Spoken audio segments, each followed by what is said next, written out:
turned out all right.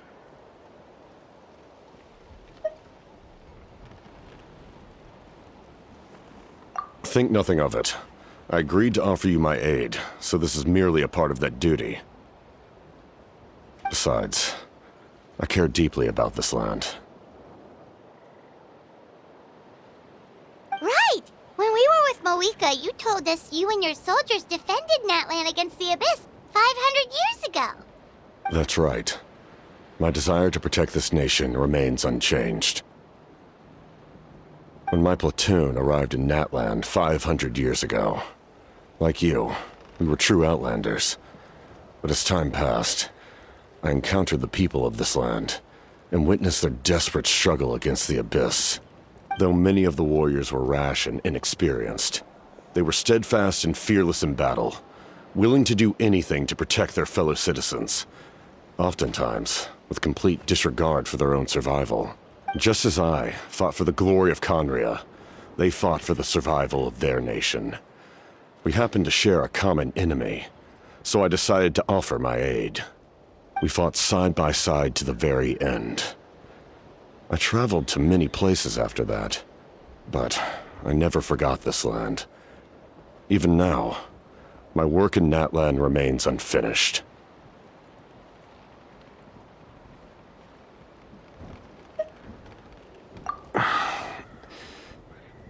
It may seem difficult to understand, but the reason is really quite simple.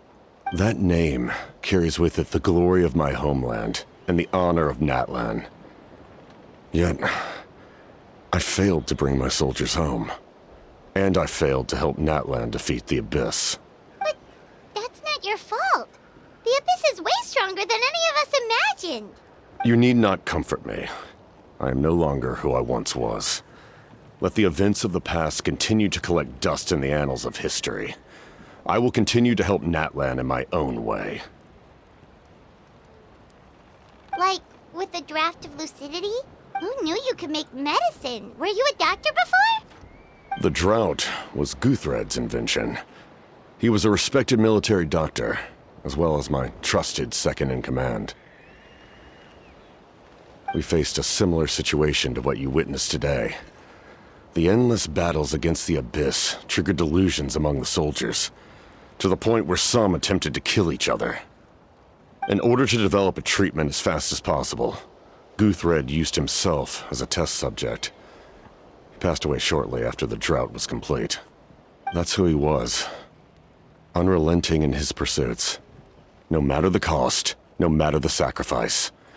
In the end, he even gave himself up for a chance at success. I'm sure he would be pleased his creation aids people even now. The Abyss has wrought enough suffering on this land. I sincerely hope this war will end soon.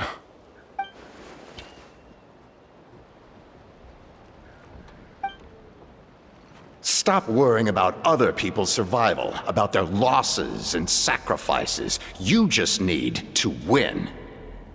That must be why I've returned. For this moment. Please finish what you set out to do, Commander.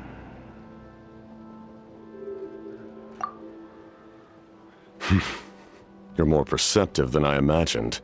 However, some things are better kept secret for now. We may be working together, but our goals are not entirely aligned. What's with the secrets all of a sudden? Paimon's starting to think we should be more careful around you.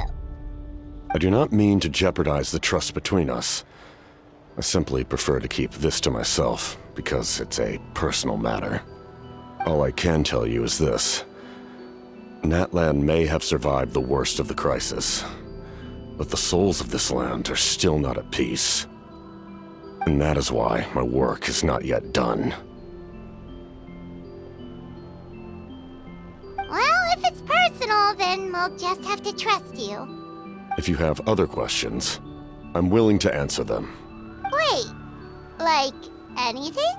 Paimon wants to know how you eat with the mask. Anything you want to ask, Traveler?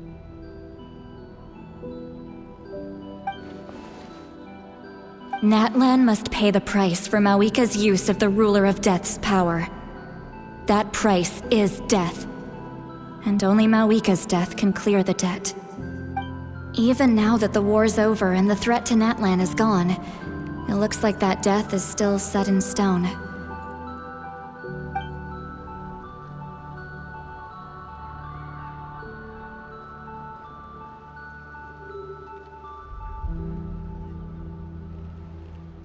In the garden cultivated by the gods, flowers and weeds grow side by side. When the weeds compete for nutrients in the soil, the gardener intervenes to inhibit their growth.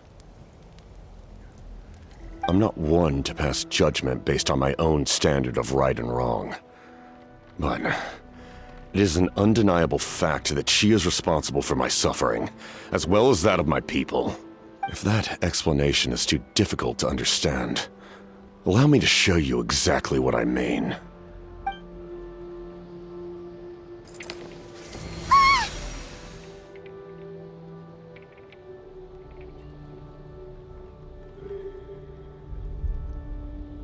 The ruler of death can freely define the form of death, or grant immortality to anyone she desires. Her power is a rule in and of itself. Faced with such an overwhelming level of power, it can feel hopeless to resist.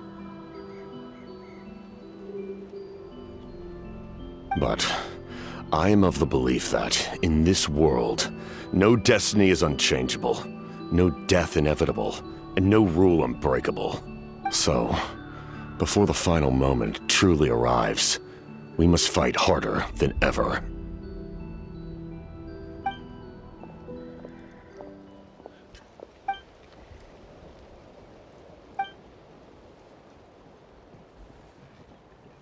Oh, did something happen?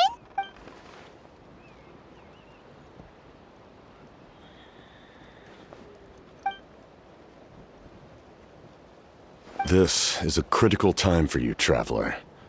It's best not to delay, so let us end our conversation for now. Best of luck to you all. Goodbye.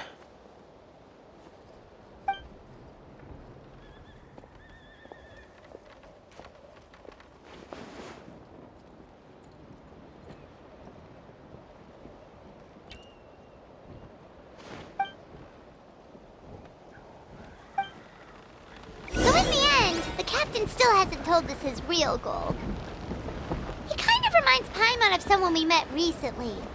Oh, right, the Lord of the Night! They just seem so tired, you know? Since they've both been alive for many centuries, do you think that's just what happens when you've been alive for too long?